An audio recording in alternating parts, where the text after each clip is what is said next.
تو ڈیفینیٹلی آپ کو وہ لوگ چاہیے ہوں گے جو آپ کے پاس ہونے چاہیے کہ یہ لوگ لاپتہ ہو گئے ہیں. ان تمام لوگوں کو وہ لوگ دینے پڑیں گے کہ یہ لوگ آپ کے لاپتہ ہو گئے. اور بہت دفعہ اس کی کوشش بھی کی گئی ہے, کچھ تعاون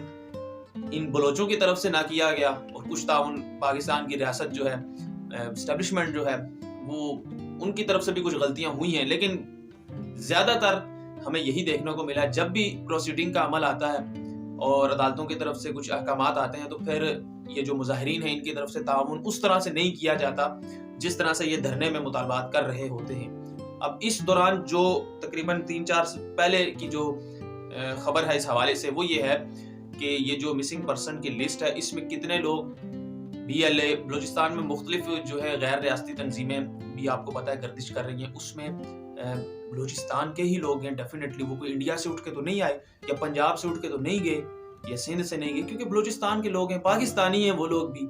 تو ان سے یہ غلطیاں بھی ہوئی ہیں کہ وہ مختلف تنظیموں میں انہوں نے حصہ لیا ہے, مختلف تنظیموں میں کام کر کے ریاست کے خلاف کچھ عوامل اور کچھ واقعات ایسے ہوئے ہیں جس میں بلوچستان کے شہری, سب سے پہلے پاکستان کے شہری اس میں ملوث رہے ہیں. تو اس دوران پھر جب یہ آپریشنز ہوتے رہے اور پروسیڈنگ کا عمل آگے بڑھتا رہا, تو پھر بہت سارے ایسے لوگ ہیں جو کہ فوجی مقابلوں میں مارے گئے, جو کہ مختلف دھماکوں میں خودکش جو ہیں ان میں مارے گئے. تو یہ پوری جو ہے, اس کو اگر کڑیوں سے کڑیاں آپ جوڑتے جائیں گے تو بہت ساری چیزیں جو ہیں آپ کے سامنے واضح ہو جائیں گی. دو صورتحال ہیں, ایک طرف تو ریاست کے خلاف پروپیگنڈا کرنا یا پاکستانی فوج کے خلاف پروپیگنڈا کرنا ہے, اور ان کو یہ کہنا ہے کہ آپ نے لوگ جو پس پردہ ان کے مطالبات ہیں وہ یہ کہتے ہیں کہ پاکستان کی اسٹیبلشمنٹ اور پاکستان کی فوج نے ہمارے لوگ اٹھائے ہیں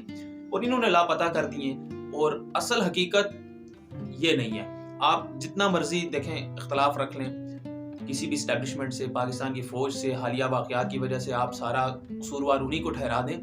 اگر آپ خدا کو حاضر ناظر جان کر اگر سوچتے ہیں تو کبھی بھی ایسا نہیں ہے کہ پاکستانی فوج نے سب کو اٹھا کے لاپتہ کر دیے. ایسا نہیں ہو سکتا. یہ وہی چیزیں ہیں کہ کچھ لوگ جو ہے جبری طور پر گمشدہ ہوئے ہیں, کچھ لوگ مس بھی ہوئے ہوں گے, ریاست کی طرف سے بھی کچھ جو ہے وہ احکامات کیے گئے ہوں گے جو نہیں ہونے چاہیے تھے. لیکن اس طرح نہیں ہے کہ آپ نے ہزاروں کی لسٹ ڈال دی اور کہا کہ ہزاروں لوگ ہی اٹھا لیے گئے. اس میں میجورٹی ایسے لوگ ہیں جو غیر قانونی, غیر ریاستی جو عوامل میں شریک ہوئے ہیں اس مطابق, اور کچھ لوگ ان کے خود بھی, اگر کوئی انسان اپنی دشمنیوں کی بنا پر بھی کچھ لوگ مس ہو جاتے ہیں یا کوئی مارا جاتا ہے تو اس کو بھی آپ ریاست کے کھاتے میں ڈال دیں. منظور پشتین کے ساتھ جو لوگ جڑے ہوئے تھے, اور جب ان کا یہ چیزیں جب پروسیڈ ہوئی اور جب باتیں کھلی, تو بہت سارے ایسے لوگ تھے جو کہ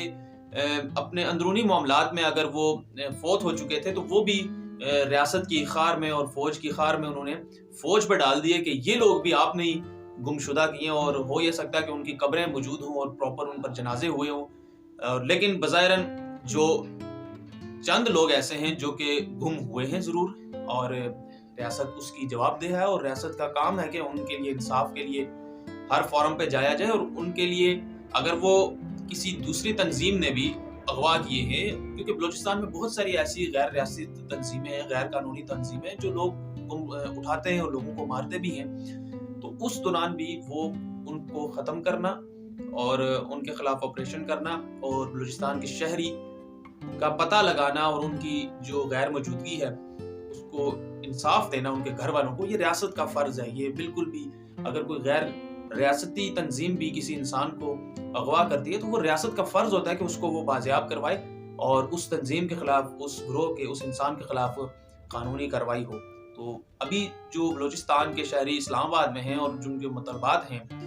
وہ بالکل 100% جائز ہیں کہ ان کے لاپتہ لوگ جو ہیں وہ بازیاب کروائے جائیں, اور 15-15 20-20 سال سے جو لوگ لاپتہ ہیں اس بارے میں وہ یہ خدشات ظاہر کرتے ہیں کہ کیا پتہ وہ مر گئے ہیں, وہ زندہ ہیں, وہ کس حال میں ہیں, اور امید کی کرن لیے وہ اسلام آباد میں ٹھنڈی راتوں میں اور جو اس قدر کرب والی سردی ہے اس میں وہ لوگ بیٹھے ہوئے ہیں, اور ان کے یہی مطالبات ہیں کہ وہ اپنے پیاروں کے لیے یہاں پر آئے ہیں. اور کیونکہ اسلام آباد سے ہر اقتدار کے ایوانوں میں رہنے والے انسان کا گزر ہوتا ہے,